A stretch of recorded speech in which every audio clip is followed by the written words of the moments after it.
20 तो छोड़ो यार, तुम्हारे पास से 15 दिन बचे हैं। आपको 80% हार्ड चैप्टर्स इन 6 से 7 दिनों में निपटा देने हैं। ठीक है, कैसे निपटाने हैं? फेज 3 15 फरवरी से 20 फरवरी, इसमें आपको रैपिड फायर रिवीजन करना है। आपको सारी की सारी चीजें फटाफट रिवाइज करनी है। आपको बहुत ही ब्यूटीफुल हैंडराइटिंग नहीं लिखनी है, आपको बस रीडेबल राइटिंग होनी चाहिए। पहली फरवरी आ चुकी है, अब बचे हैं आपके हाथ में 19 से 20 दिन। अरे 19-20 तो छोड़ो यार, तुम्हारे पास से 15 दिन बचे हैं।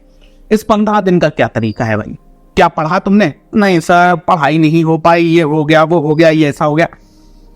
चलो सब चीजें छोड़ो, अब क्या करना है?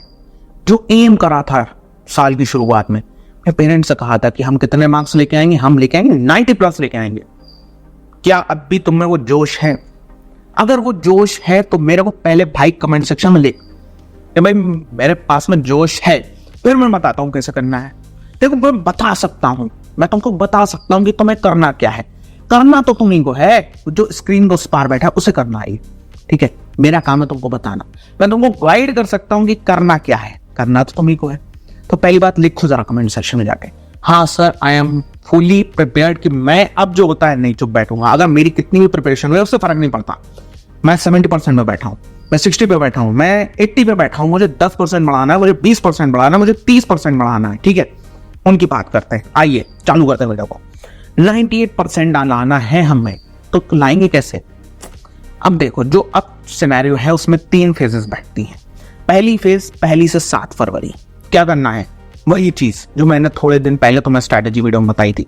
हैवी लिफ्टर्स उठाओ भाई, जो मेन चीजें हैं उसे उठाओ। ठीक है, आपका मैथ्स 1 और 2 हो गया, उसमें सॉल्व एग्जांपल्स करो, प्रॉब्लम सेट्स लगाओ, और उसके बाद में साइंस में न्यूमेरिकल और डायग्राम्स पर फोकस करो।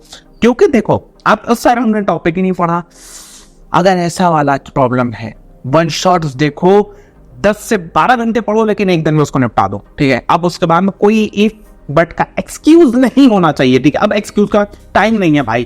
ठीक है, बिल्कुल रियलिटी बता रहा हूं मैं, एक्सक्यूज नहीं है। तो भैया अगर आपने सिलेबस नहीं करा है तो 1 से 2 दिन लो, सिलेबस निपटाओ, उसके बाद इस पे आ जाओ फटाक से। ठीक है, मेरे हिसाब से भाई, अगर तुम झूठ बोल रहे हो, ठीक है, मेरे हिसाब से आप 95% बच्चों का सिलेबस हो चुका है। ठीक है, तो सबसे पहले हैवी लिफ्टर्स, आपको 80% हार्ड चैप्टर्स इन 6 से 7 दिनों में निपटा देने हैं। ठीक है, कैसे निपटाने हैं? क्वेश्चंस थ्योरी के साथ निपटाने हैं। ठीक है, ये नहीं थ्योरी पढ़ ली क्वेश्चन नहीं करे, क्वेश्चंस प्लस थ्योरी हम करा रहे हैं। हाँ भैया चल रही है, चैनल पे रोज आके देखा करो लाइव। ठीक है, चैनल पे चल रही है। तो भैया स्ट्रिक्ट 10 घंटे तो कम से कम दे रही है। 12 दो 13 दो 14 दो 15 दो 16 दो 17 दो, मेरे को नहीं फर्क पड़ता है तुम कितने घंटे पढ़ रहे हो। ठीक है, 6 घंटे की स्लीप रख लेना अपने पास में, बाकी टाइम पढ़ो बस। अब तो तुम्हारा काम नहीं है भाई, पढ़ लो, अगले 20 दिन पढ़ लो, फिर BGMI देख लेना। ठीक है, फेज 2 फरवरी 8 से फरवरी 14, आपको यहाँ पे लैंग्वेजेस पे फोकस करना है, क्योंकि एग्जामिनेशन लैंग्वेजेस के पहले है, उसी पे फोकस करो। History plus geography, map filling, flow charts, ये सब रखो। मराठी, हिंदी, इंग्लिश जो भी आपका है, उसमें आप ग्रामर, राइटिंग स्किल्स वगैरह में देखो, उनके फॉर्मेट्स को याद करो। मेन गंदी फॉर्मेट में होती है। रीडिंग टेक्स्ट बुक्स को आप देखो, लिंक दिया है, लेकिन अगर कोई पढ़ाकू है जो टेक्स्ट बुक्स को पढ़ना अच्छा लगता है, वो एक दिन में 200 पेज पढ़ सकता है, तो वो पढ़े। अगर नहीं पढ़ सकता तो भाई वीडियो देख ले। ठीक है, सिंपल सी बात है। आपको 2 लैंग्वेज के पेपर सॉल्व करने ही करने हैं, इससे कम पे बात नहीं बनेगी। फेज 3 15 फरवरी से 20 फरवरी, इसमें आपको रैपिड फायर रिवीजन करना है। आपको सारी चीजें फटाफट रिवाइज करनी है। साइंस में आपको डायग्राम्स देखने हैं, अब वो डिटेल रिवीजन नहीं करना है, आपको सिर्फ टॉपिक देखना है। अच्छा, इस टॉपिक के अंदर ये है, ठीक है, दूसरा टॉपिक इसके अंदर ये है, इस तरीके से रिवीजन होना चाहिए। तो मतलब आप जो होता है 1 घंटे बैठो, पूरी साइंस की बुक निपटा दी, 1 घंटे बैठे पूरा मैथ्स ऊपर से सर करते हुए निपटा दिया, वो तरीके का रिवीजन करना है। लैंग्वेजेस में अच्छा चैप्टर का नाम देगा, अच्छा इस कहानी में ये है, इससे ये क्वेश्चन उठते हैं, इसमें ये चीजें पूछी जाती हैं, हो गया।